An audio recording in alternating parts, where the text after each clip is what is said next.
Personal Learning Network, or PLN, consists of resources that someone utilizes for their learning. Examples of resources might be family, friends, coworkers, experts in a field, blogs, social media communities, journal articles, and professional organizations.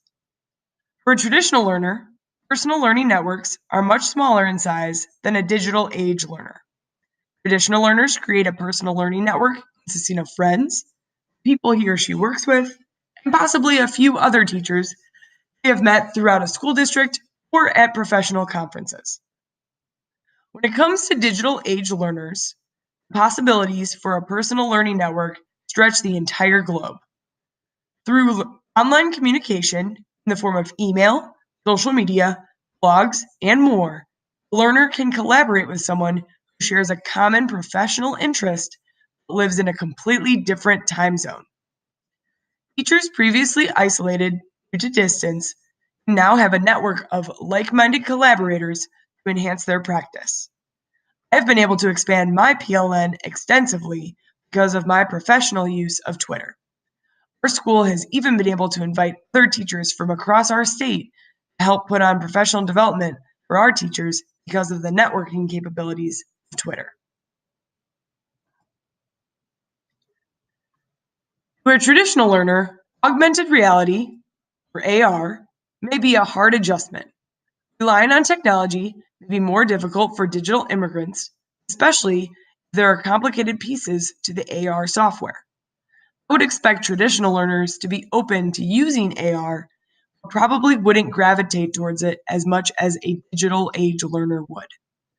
Augmented reality provides students with a more interactive environment by adding virtual elements to real-life objects.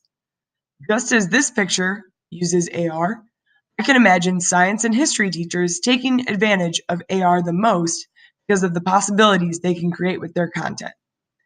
AR provides students opportunities to take risks and have experiences that they couldn't have without it. Similar to augmented reality, virtual reality, or VR, provides students with an experience they cannot have without this technology. A traditional learner might be skeptical about the significance of virtual reality in their education, but VR provides learners with the ability to gain experiences without leaving the classroom. Virtual reality is only continuing to grow, is becoming more affordable as well. As virtual reality becomes more popular, I would expect to see more VR lessons in school. At this point, I've yet to hear about any teachers at my school using it, but I expect that within my career, we'll see it happen.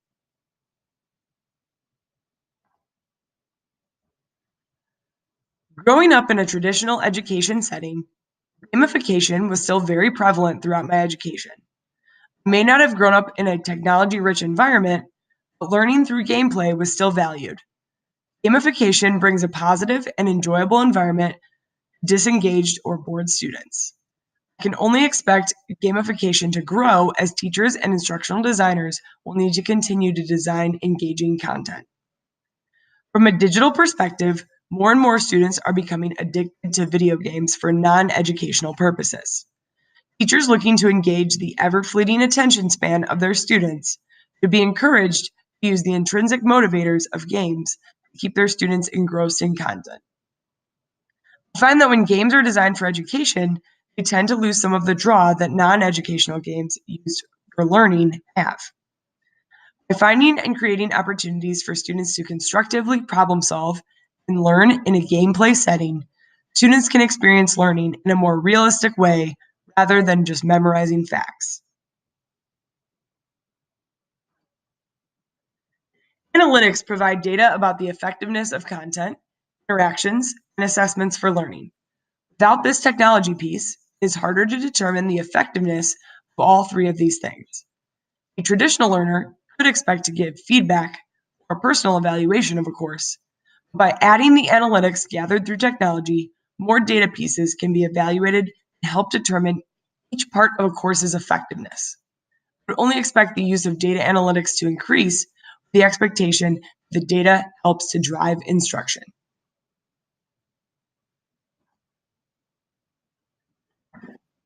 The gap among age groups has happened naturally due to whatever resources were available at any particular time.